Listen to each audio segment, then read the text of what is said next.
Hello, friends, and welcome to the Friendlies podcast, the only source of friendly news right now, just about.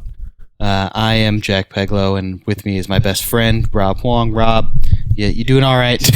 It's a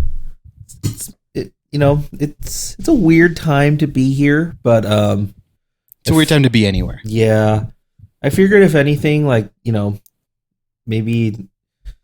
We don't want to take away from the current news or anything like that, but maybe what this does is maybe gives you a bit of stress relief from everything else that's happening in the world for maybe about an hour or so, and have fun listening to our voices talking about video games. It's all we can hope for, really. Yeah. The world refuses to stop going on. As it should. The world keeps spinning. The days keep going. Well, then let's get right into it, because there is some news we can talk about. Lots of stuff. Too much stuff, in fact. And we'll start off with some incredible news, which is Final Fantasy Crystal Chronicles is coming in hot to the Nintendo Switch.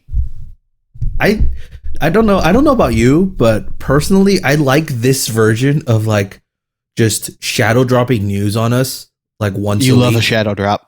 I do love the shadow drop, and I love it when they actually do release games, when the directs just say it's available now. I love that, because I think that in itself just brings up hype that you might lose if you just announce it 2 months out and just are here's the date and it's 2 months away. But this was something that happened with the Paper Mario news last week, right? It was just one of those things where it just dropped out of nowhere, and it just everyone was super excited because this was announced quite a while ago and they haven't really updated us on it, and then finally it's just hey, yeah, it's out in 2 months. Yeah, if you doubted it, this should sort of cement the fact that this is going to be basically how Nintendo announces things until August at the very earliest. Yeah, particularly at least their third party stuff.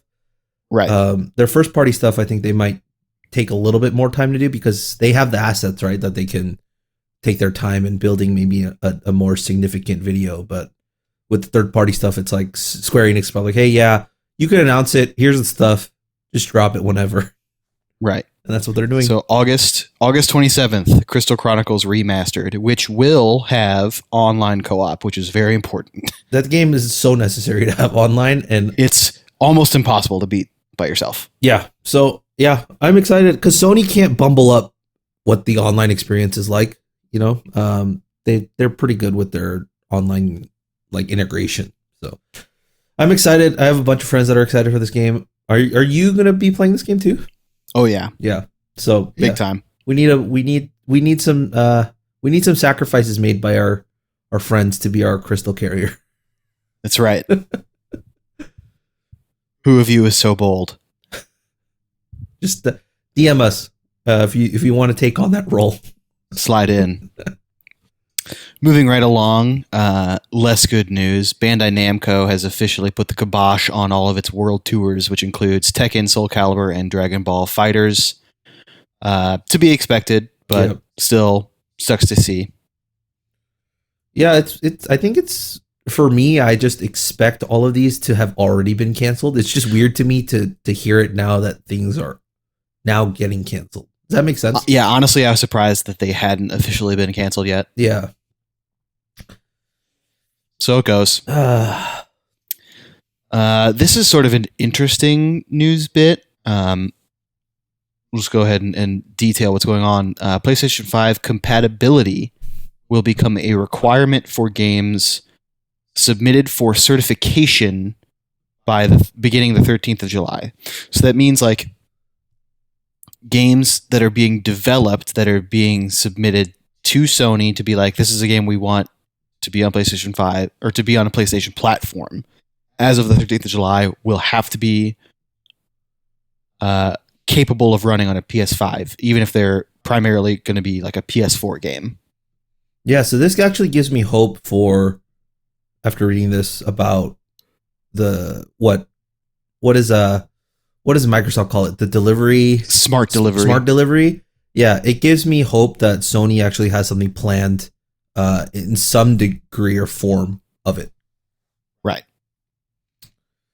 Which is awesome, because they haven't been doing backwards compatibility quite some time now. So it's basically confirming that PlayStation will do that in some form, which we'll probably hear more about once we hit their event, whenever that is rescheduled. Yep. We'll put a pin in that.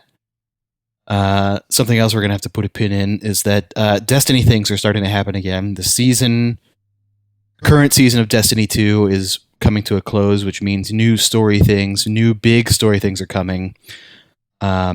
Destiny released a trailer which shows, for those familiar with the current story arc, it shows a symbol of one of the pyramid ships, which is sort of the big bad looming on the horizon in the game, and then you see that for about a minute. At the very end, there's a metal sound, which actually, if you want to real deep dive into the lore, is mentioned. That a metal sound is mentioned when talking about the pyramids way back when. So it sort of confirms that a lot of older lore that we thought was maybe about the pyramids is in fact about the pyramids, and that's gotten some people excited. Especially because this last season was sort of disappointing for a lot of people. So folks seem to think that maybe this is just going to continue on the cycle of Destiny having a disappointing season followed by an incredible season. And the cycle continues. Right. They just can't seem to shake it.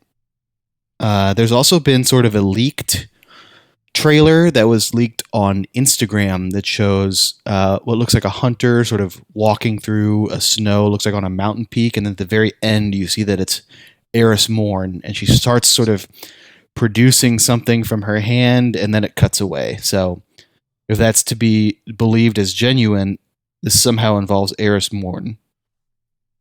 What was the trailer with the Iron Banner, or the DLC with the Iron Banner up in the mountains? There's currently some Iron Banner stuff happening right now. Right, I believe, but it was the first game that had that expansion in the mountains? Mm-hmm. Rise of Iron. That's correct. Yeah, and that was like in the mountains, like with snow feeling. So it introduced the new social space Fellwinter's Peak, which was literally a mountain peak. Yep. So I really hope they don't reuse those assets, but I could easily see them maybe. Well, they've been reusing them in the current season, so yeah. So maybe that's where she's headed. The current season actually has some cool stuff with Fellwinter specifically. He was revealed to be a robot created by the Warmind Rasputin during the Golden Age to sort of allow Rasputin to have a conscious physical body and live amongst humans, to sort of study them and figure them out. And then everything happened and the robot died, but was raised by a ghost to become a guardian. Didn't remember that it was actually Rasputin, but Rasputin knew that he had a piece of himself walking around as a guardian and was not too happy, so he killed it off with the SEGA infection. That was the whole Rise of Iron expansion back in Destiny 1.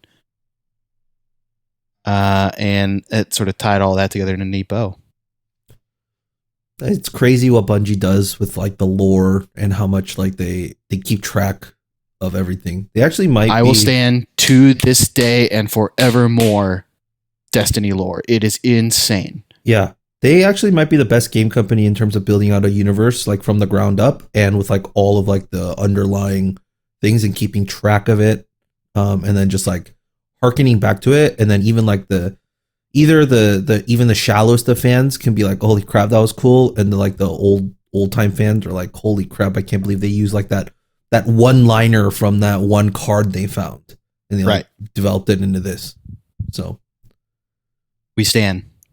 We do.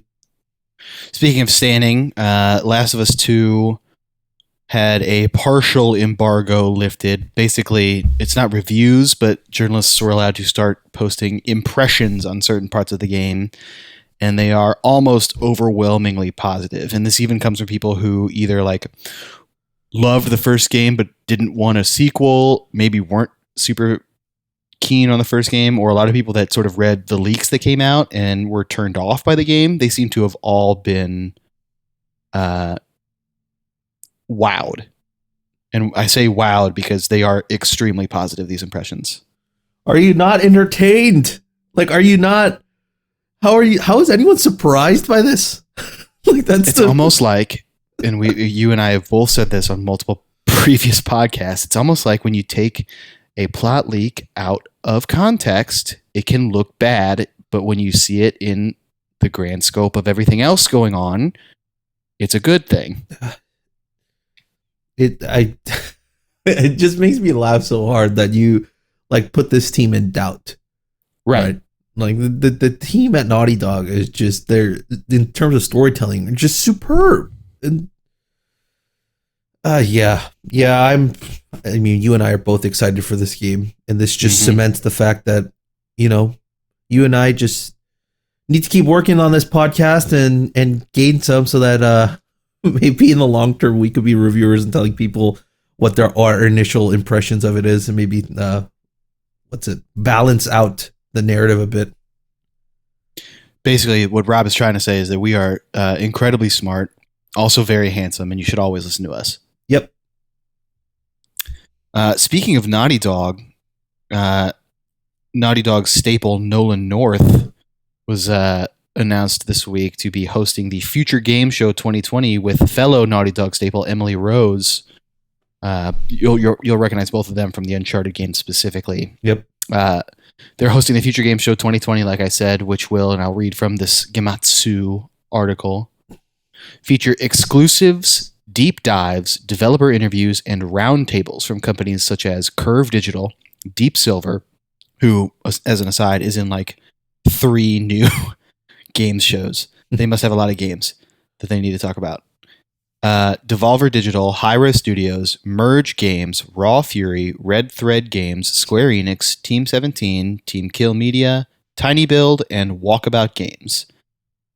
It will air on June 6th at 2:30 p.m. Pacific Time via YouTube, Twitch, Facebook, and Games Radar Plus.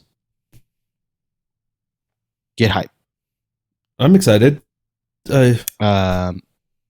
It goes on to say, Showcase will feature over 30 games in total, including AAA and independent titles. It will also include spotlights by industry experts and developers that look ahead to the future of gaming, with a focus on areas such as storytelling, audio, game worlds, and how we play. What do you think? You put this at maybe like an hour and a half long presentation?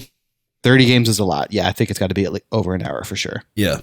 I mean, if it was just gameplay trailers and stuff and spotlights, I'd be like, yeah, about an hour, you could probably do it. But if you're including like, you know, like those like 7 to 8 minute ones where it like pans like the studio, shows you like, and it's going to have interviews and deep dives. Yeah. It's going to be an easy like 7 to 10 minutes per game if all of them have that. I mean, granted, all of them might not, but if it's somewhere in that frame, yeah, it's going to take you at least an hour and a half to 2 hours. Especially when they label it as a show and not an event. Yeah, which means they're going to be cutting back to Nolan North and Emily Rose, like, you know, after everything to pivot and introduce. So, I mean, I would expect this to look more like the Game Awards and less like an E3 press conference.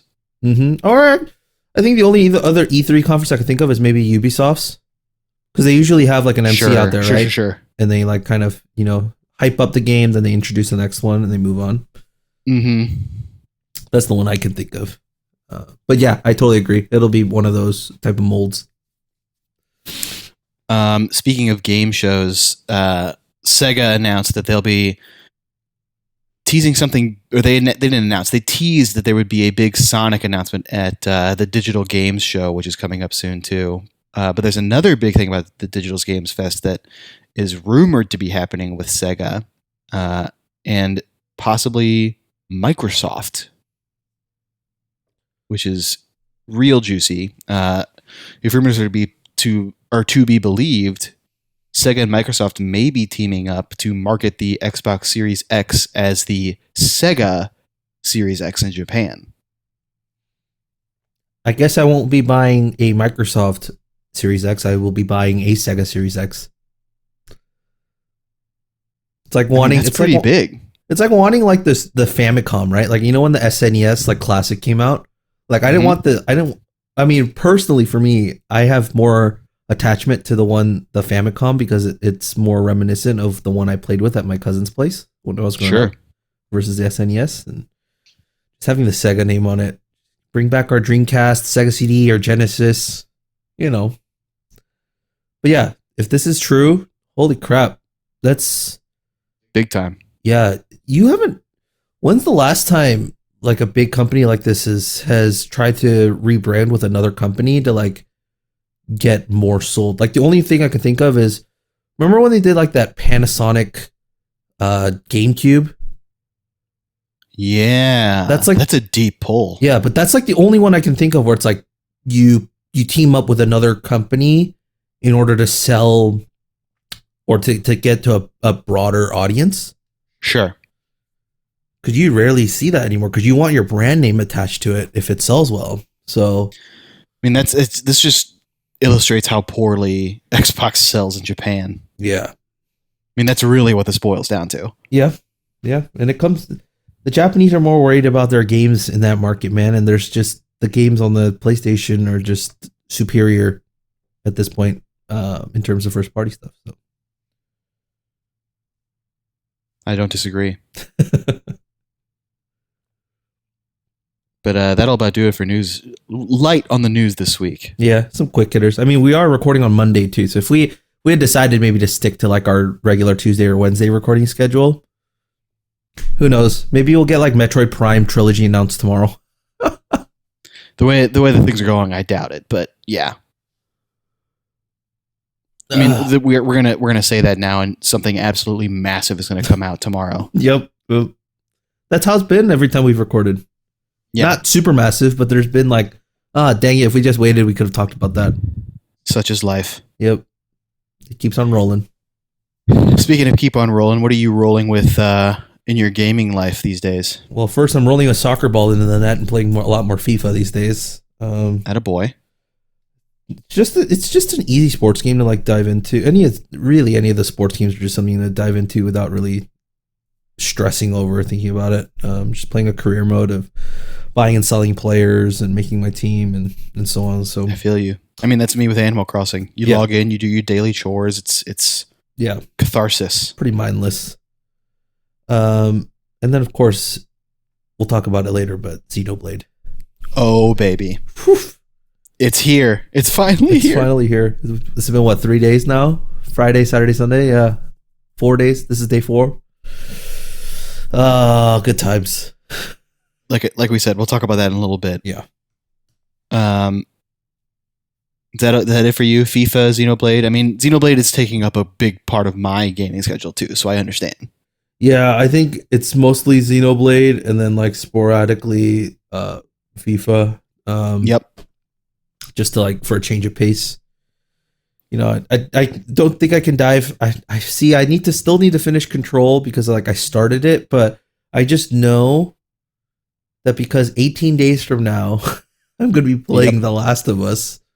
I don't know if I want to I don't want to fully invest into a third person shooter, you know, like for that long. So we'll see. We'll see. I mean, at this point I've put Persona 5 Royal fully on the back burner. Yeah.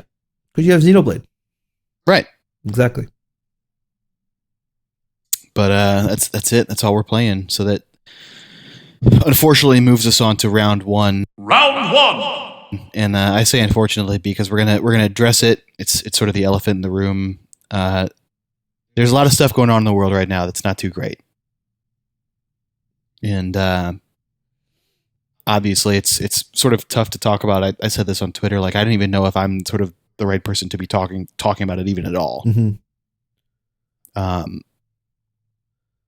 Yeah, I think except to say that just I know I speak for myself and Rob I know feels similarly. We stand in support of everyone protesting, rioting, standing up for Black Lives Matter. I mean, we're here, we support it. I will keep trying to elevate voices I think need to be heard, and not saying much on my own because it's not my place to speak.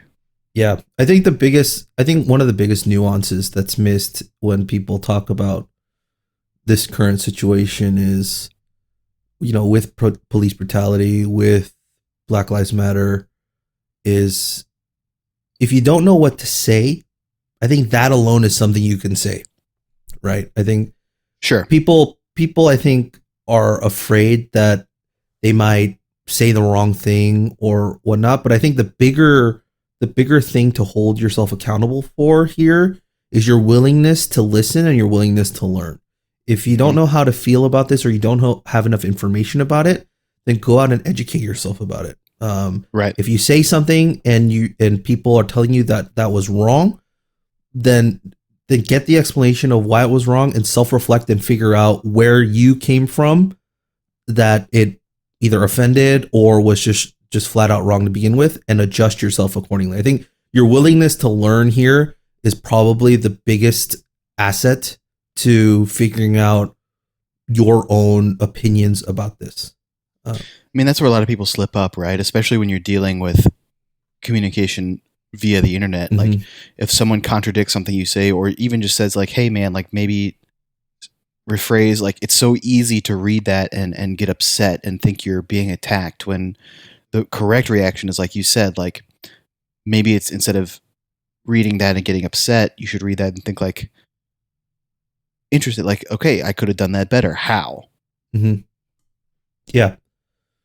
I think the biggest thing is to be okay with your confusion, right? To be okay with like the unknown aspect of this and how to feel about it.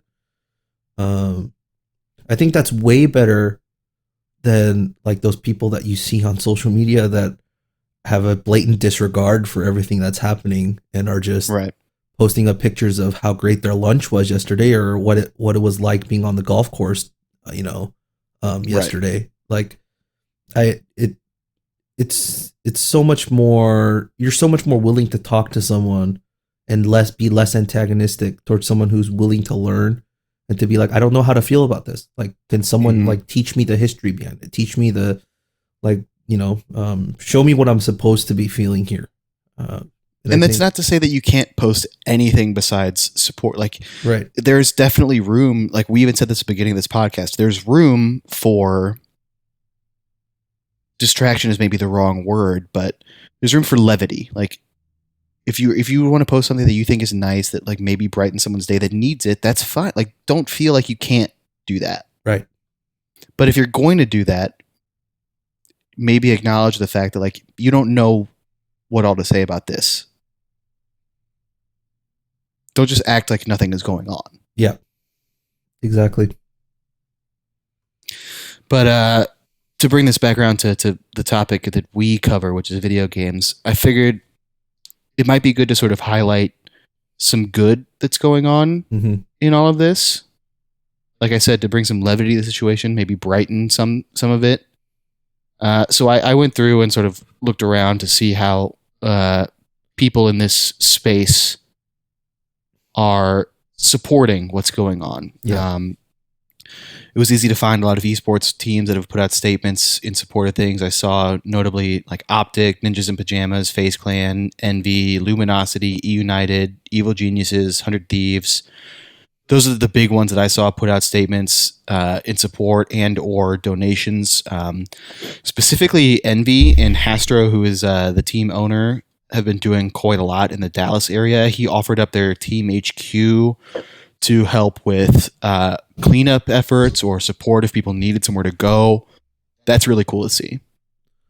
Yeah, I mean, for all the qualms I have of like the gaming community as a whole, right, and just some of the aspects of the gaming community that's like super toxic.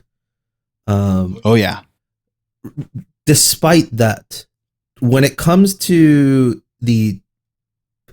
I think the vast majority of the gaming community and its willingness to accept, to learn, and to just do that, like not from like a corporation standpoint, right? Like from people who play games, from these pros that play games, there's not a I don't think there's a bigger, more eclectic group of people that play video games, and it's just great to see just like the overwhelming support that you see across the board, plus like their, I guess, proactivism and support of that, despite some of the other like underlying, as I said, toxic issues that may come up.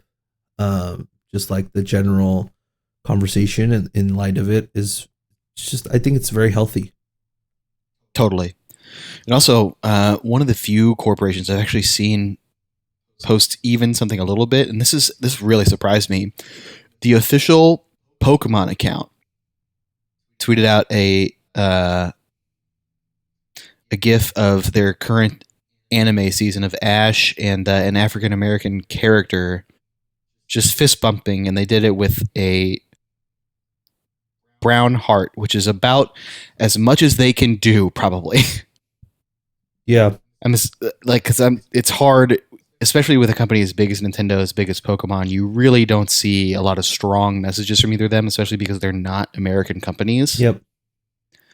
But I was very pleasantly surprised to see that from them, and I know it's sort of like, wow, this is really the bare minimum, but sometimes that's all that they're allowed to do. So I didn't hate it. Yeah.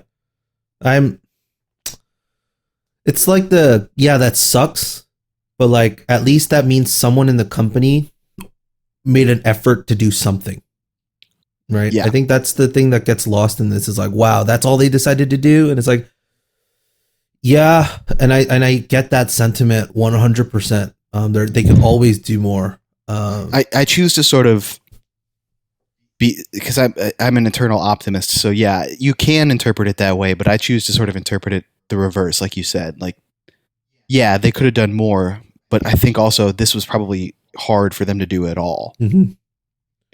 Especially because Japan has a lot of issues with racism itself. Like, this is a real hot button issue for them as well. Mm-hmm.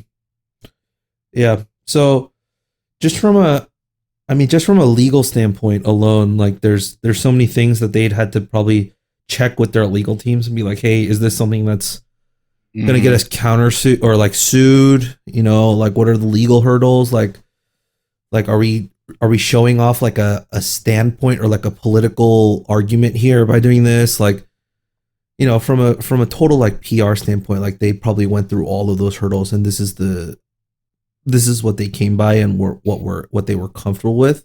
Yeah, that's not great, but at least that means that at least somebody or a group of people wanted to at least get this done. So right.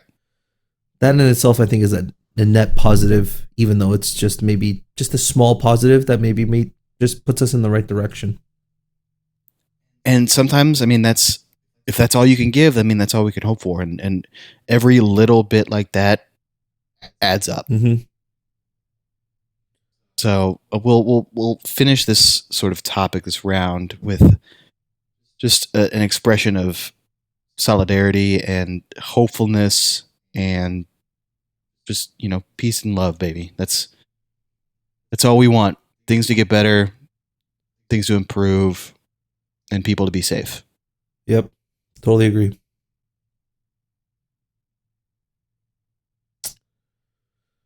Give a little moment there, a little beat before we move on to round 2. Collect yourself, Rob, because it's time. Whew. Round 2. It's time to talk about Xenoblade Chronicles Definitive Edition for the Nintendo Switch. Oh boy, oh boy. It is here. It opened at number 1 in the UK. Surprise, surprise. It's oh god, it looks so good. It feels so good. So I think you and I are about at the same point. We've each sort of finished off the intro section. I wanted to play through the intro section before I started the DLC, I guess, is Future Connected. Yeah. Oh, it's so good to be back. It is. The fighting mechanic after playing Xenoblade 2 is like so basic. Sure. Because Xenoblade 2 was like whole like it Well, made you dizzy. It introduces elements. Mm-hmm. Yeah. Like Xenoblade 2 is like Xenoblade 1's the fighting system wise. It's like Xenoblade Chronicles 1's fighting mechanics, and it's like you took it to like the advanced mode. Like you took it from like, the 4 arrow keys and then made it into like an entire keyboard. Like that's kind of the jump you have. But yeah, the game's beautiful. I actually started playing it on handheld mode. Like to start the game off. So did I actually. Yeah. And did you do that for any particular reason? Because I did. I just did it because it was late for me, so I did it in bed. I actually did it in the handheld mode because I by recently I mean a few years ago played through this game on the 3DS. Mm-hmm. And because I never played it on the actual Wii or Wii U. No, the Wii. It was on the Wii.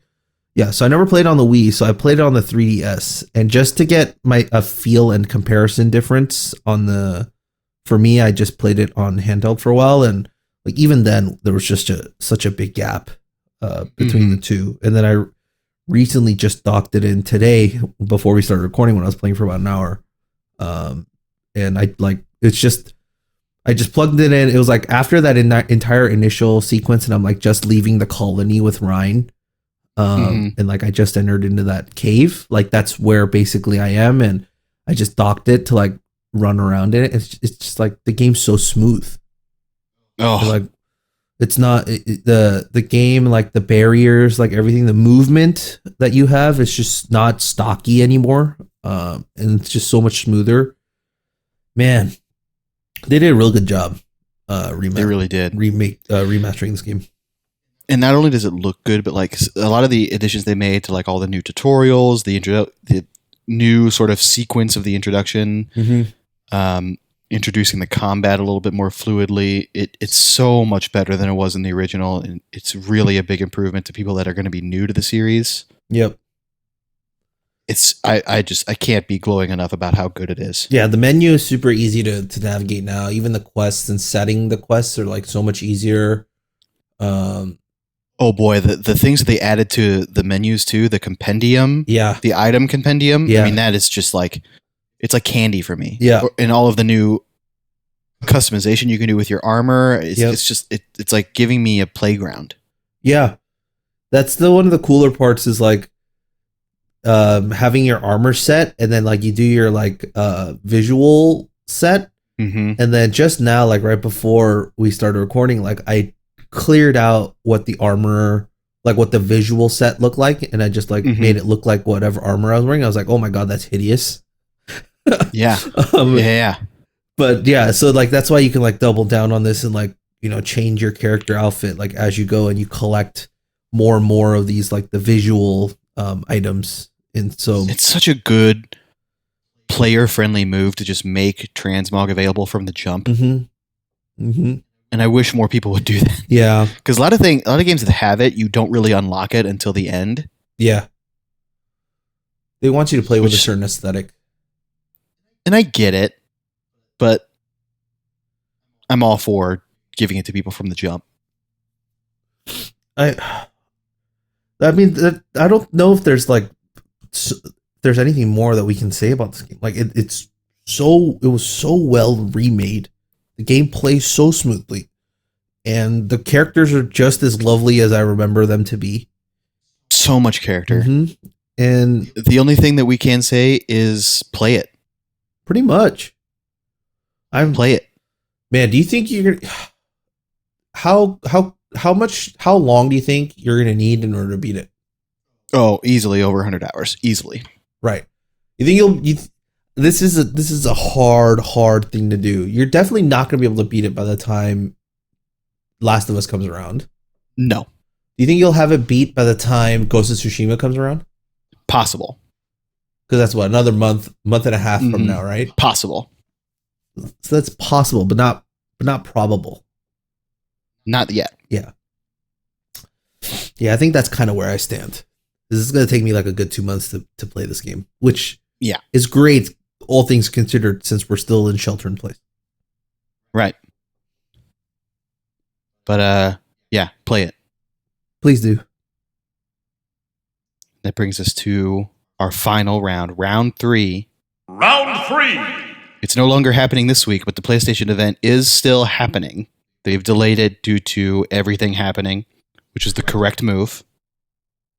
But that doesn't mean we can't make predictions about it. Yep. So we're gonna hit you guys with a couple big ones and maybe a couple small ones off that. But I'll pass the ball to you first, Rob. Hit me with your first PlayStation 5 event prediction. Right. So you want like one like out of this world, or you want like one that's like pretty like 99% possible? Let's start grounded and work our way out of space. All right. So the one that's like super easy in my opinion is we'll get some group of sports games shown. So Madden, FIFA, NBA.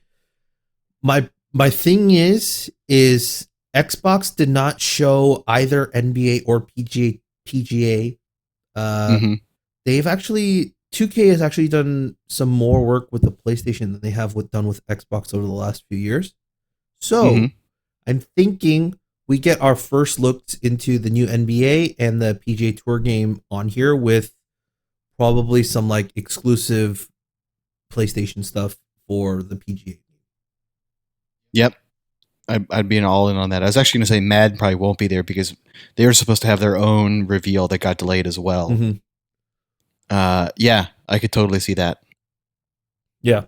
I'll hit you with my grounded prediction, which is that there is at least some sort of Horizon 2 tease. Maybe it's a full trailer. Maybe it's just you see like an environment, you see a new robot, and then a tease that says 2021. Yep, that's a pretty simple one. That's pretty solid. Totally agree. It's still gonna be huge, and everyone's gonna go nuts about it. But yeah, definitely in the right. Definitely. It's the sort of thing that like everybody expects, and it will still get everybody hyped. Yeah, I totally agree. Let's see. You want me to hit you with another one? Give me it. We get our next look at the next Gran Turismo game made by Polyphony Digital. Very safe prediction. There's always a new Gran Turismo with a new console. Yeah. So the last one actually that was made was in 2017. So it's been a while. It has been a minute. I hadn't realized that. So if that's the case, 2017, they're announcing in 2020 if it's a launch title that launches with the PlayStation 5, it makes sense that they were building this game and building a new engine to go with the capacity or the capabilities of the new console.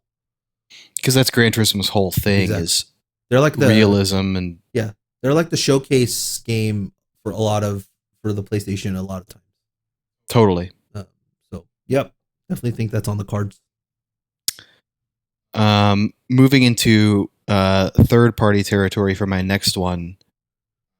Given that there's been a bunch of recent teases and even a recent leak that we talked about earlier, and the fact that this game and studio has a history of being a partner with PlayStation and having PlayStation exclusive content, I think we could see the full trailer for the new season of Destiny 2 at the PlayStation event. Yep, can definitely see that. Most definitely. The timelines just sort of match up. And like I said, they've always had a history of having PlayStation exclusive stuff and they've also had a history of being at PlayStation events. Yep. I totally agree. My next one is actually somewhat based off of that too. It's in the similar vein. I think we see something from Call of Duty at the Sony thing. You know how they were a big Xbox company, but then until the PlayStation 4, like a few years into the PlayStation 4, is when it shifted their entire marketing campaign onto Sony's, like especially at E3. So yeah, I think we see something from them. I don't know what it is. It might not be their next game, but maybe like a specific mode that's only available on PlayStation, or like certain skins that are only available on PlayStation. Just because they also made the World War II game a PlayStation Plus free to play game for this month. So That's right, they did. yeah, I think that's definitely something that we could see. My final sort of grounded prediction is that maybe we don't see the box, but we definitely see Sony's answer to smart delivery, whatever they're going to call it, because it's going to be branded because Xbox's is branded. We'll see how they're going to handle forward compatibility and maybe some backwards compatibility news too, but mostly it'll talk about the forward compatibility stuff. Yeah, I think that definitely has to be addressed in some form or fashion at this point. Yeah, I mean, it's not like people think that they're not going to have it. Everybody just sort of assumes they will, but they need to let us know what it's going to look like. Yeah, I totally agree. My next one is a little bit above the grounded.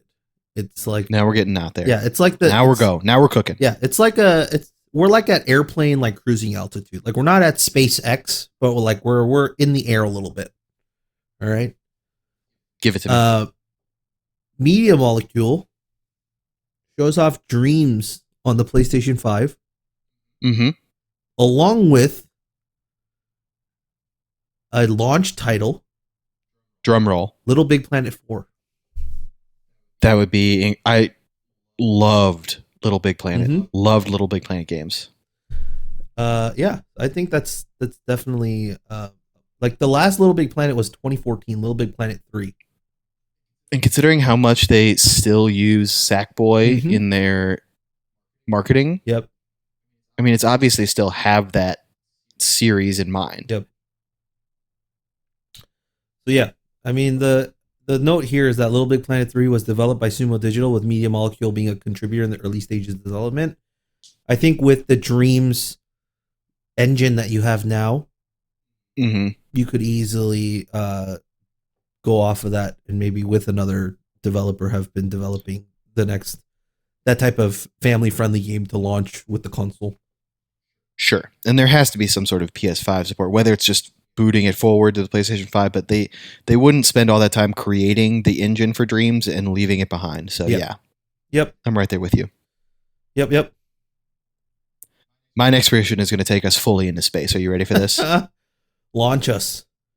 We are like outer space. This is out the solar system. This is outer wilds, baby. Got it. The new PlayStation Studios, the new umbrella brand that they announced, yes. right? This is what they put on all of their first-party exclusives. Yes.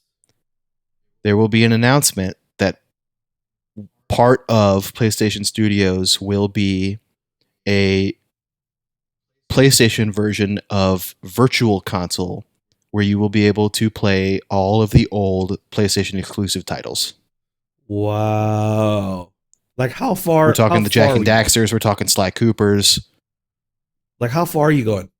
Like how far back are you? I mean, if they really want the hype, I'm talking back to PS1. Wow. Okay. They have this big new umbrella studio, and they've been sort of maligned for not having all of this backwards compatibility. I think that would be just a smash hit. And I think it makes sense. They have all of the rights. They have this new umbrella brand. It could be done.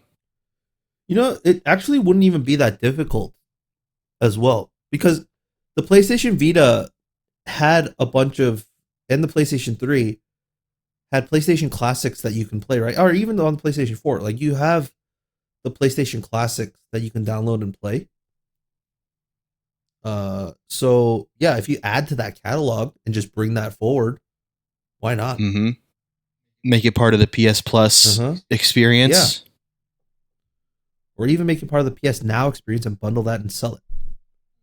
Bundle it with, bundle the PlayStation Now, PlayStation Plus into one big thing. Oh, that's my big pie in the sky prediction. Ooh, wow. Okay. My next pie in the sky one. Let's see. I got a few that that's like out of this world. Before I go too far out, I think we see here's my in that level, or maybe it's probably beyond that. we see a teaser for the next Spider-Man and or God of War game. Yeah, I mean, those would be huge. Mm-hmm. And since those are further out than Horizon, we think. Yeah, I mean, just that would be a big time teaser. Yep.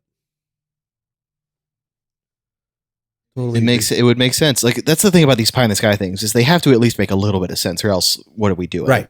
See, it makes sense because we know that those sequels are in development. It's just a matter of when we'll get the sequels, and maybe this is where we just get like our tease of it. But I mean, we're not expecting it to come out until 2021, 2022. Mm-hmm. Yeah. So that's another big pie in the sky one. I'd be super down for it. I don't really think I can top that too much. Like I said, my big one was this PlayStation Studios, but the other thing I could see sort of stemming from both of those is that we see some sort of announcement of studios working together. Mm-hmm.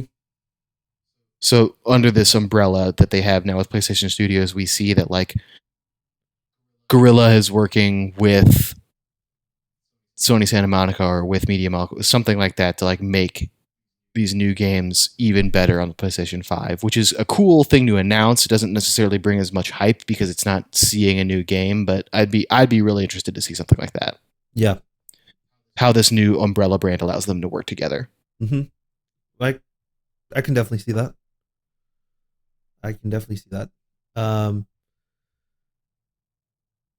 You want another one from me? Give it to me. Bend Studios, which used to be Eidetic, pretty much flopped with Days Gone last year. Yeah, and Days Gone 2 has been a shit show. Mm-hmm. They come back with a trailer for a reboot of Siphon Filter. Ooh. Because the one thing that the PlayStation has been missing is like a stealth, like military type game. You don't have like a Splinter Cell type game, right? They actually, I didn't write this down, but sort of thought about it when we were brainstorming predictions. There has been a lot of, like, they've basically confirmed that they're working on a new Splinter Cell game. So I wondered if maybe we would see something about that. But you don't think that would stay with the Xbox? Who knows? I mean, it's been so long. True. But yeah, something in that vein. I was doing my research and I was like, wow, we haven't heard of a Siphon Filter game in quite some time. The last one was on the PlayStation 2 and PlayStation Portable in 2007. So I wonder if Siphon Filter would have enough sort of cultural pull to make that big of a announcement. Like, it was definitely a hit, a cult hit maybe, but like, yeah, it was a big time like a exclusive. I could see it being but yeah, like one of those games that they announce and everybody's like losing their shit over. Yeah, especially longtime PlayStation fans, like not the kids that are like in their teens or like in their early 20s, but like if you were a gamer, you know, in the late 90s, like early 2000s, like, yeah, and played with the PlayStation, definitely. That'd be interesting. You got another one for me? Interesting for sure. I know you got one big one you've been itching to talk about. I do have a big one. I did come up with one more smaller one. But you want to hear the big one or the smaller one? Do the smaller one first. We'll get it out of the way. All right. I think because then you have a big one that we have thoughts about. Right. We get an announcement for a new version of Everybody's Golf. Sure, totally. New simple family game. You know, I still think it's a bit out there because the VR game apparently just came out last year. So I don't know how much we get a new one, but something same in the vein of like a family friendly game, like Little Big Planet, but just something like that to get a larger demographic of people interested in the console. Fun game. I'm all for it. All right, hit me. I'm ready. Last one. Oh, okay. Here we go. You ready? Yeah. SIE Japan Studio comes back to announce Bloodborne 2. So you think they're taking it away from FromSoft? I think it'll be co-developed with From Software. Mm-hmm. But the reason I listed SIE Japan is because they're the first party studio under Sony that it would be like said. But yeah, same deal as they did with Bloodborne 1, like co-developed and all that good stuff. Oh, okay. Hit me with your thoughts on this. Bloodborne is easily one of my favorite games of all time. It's in the top 5. It's probably in the top 3. Personally, I think it is a perfect game as is, and a sequel would be doing the first game an injustice. Wow. Just because it's such a well-made game. The story and the lore is so perfectly laid out in its current form, and it cycles through, and it's to do any more, I feel like would sort of undo a lot of the amazing writing that the first game did. Right. That said, if you're giving me another chance to go back to Yarn, I'm going to take it. I would be super interested to see a new Sony exclusive from FromSoft and SIE, I guess. Mm-hmm. Because, I mean, Sekiro, the game they produced after that was immaculate. Yep. Well, not the game, because they also did Dark Souls 3 after Bloodborne. But, yeah. So, I mean, I would much rather see them do something new. Because Bloodborne is what it is, and it's perfect. And Sekiro, something completely different than Bloodborne and Dark Souls, was also immaculate. So I would love to see them do something else. Like, let me find a new combat system that isn't Bloodborne's super fast-paced hack and slash, that isn't Dark Souls methodical, that isn't Sekiro being all about counterplay and parrying. Give me something new, because I know it's going to be incredible. That's what I would rather have. So basically to boil down my prediction, it'd be if you're watching this thing, right? This thing that we no longer have a date for. Right. And it just fades to black, and then you see SIE Japan Studio pop up, and it fades to black. And it fades back into From Software, and then it fades to black. No matter what comes after, you're hyped. Absolutely. Got it. They don't miss. They don't. They do have some minute issues, but as a whole, they've never missed. No, not a single time. I just want a little FromSoft as a treat. Yeah. Yeah, I think those are pretty much it, right? Like, those are all like the big ones. It's all of the predictions, big and small. Yeah, there's not a lot of other like ones that I can think of that would warrant being a part of this. Yeah. Just give me. Can't wait to be totally invalidated. No, that's not true. All of our stuff's going to be right. Wow. Can you imagine? It's like they hit you with Horizon Zero Dawn, then with God of War, then with Spider-Man, then with an all of them software game. It'd be insane. The sheer insanity that would ensue of people wanting to pick up a PlayStation 5 on launch day. I mean, it would be similar to the amount of good press versus bad press that Sony got versus Microsoft as last console generation, when Microsoft came out and sort of flopped with that whole Kinect is a part of everything, and then Sony came out literally with the improv. This is how you share games on the PS4, and they handed a game cartridge from one person to another. Yep. And then they did the whole game after game after game after game in that press conference. It was a dunk fest. Yep. If all of our predictions were right, that would be round 2. Yeah, if all of our predictions are correct here, I don't want to crown Sony as the winner of the next generation already, but they're starting off with like a good like 4 to 5 laps on them. You know? Yeah. It's just one of those types of situations. We can only hope. Yeah.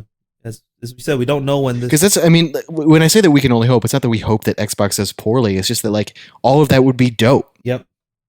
That's why we want it. Yep. The next Spider-Man game, next Red Zero Dawn game. So many things to play in so little time. I mean, that's the story of our lives. Even during the pandemic. Absolutely correct. Absolutely correct. Well, speaking of that, I need to get back to playing Xenoblade, so why don't we wrap this on up? Do it. You can follow me at Jack Peglow. Follow us at Friendlies Pod. Follow Rob at... It's Rob11 Huang, correct? You're correct. Give us an email, friendliespodcast@gmail.com. Follow us on YouTube, on SoundCloud, on iTunes, on Google Play, on Spotify, wherever you want. Follow us on all of them. We're everywhere that you can find us. And if we're somewhere that we're not, or if we're not where you want us to be, DM us. Let us know. Let us know. And we'll try and get on that platform. Anything you want to leave them with, Rob? Any closing one-liners? Enjoy the games. Enjoy the games. Enjoy the games, because there's not much else to enjoy right now. Enjoy the games. Stay safe out there, friends.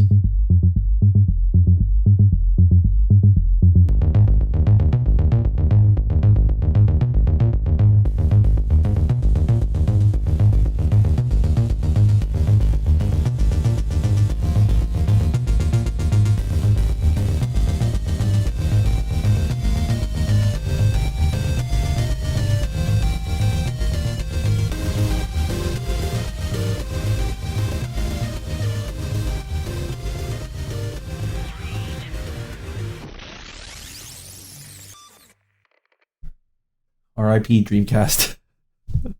Yeah, seriously. R.I.P. Sega CD. Killed in its prime. Gone way too soon.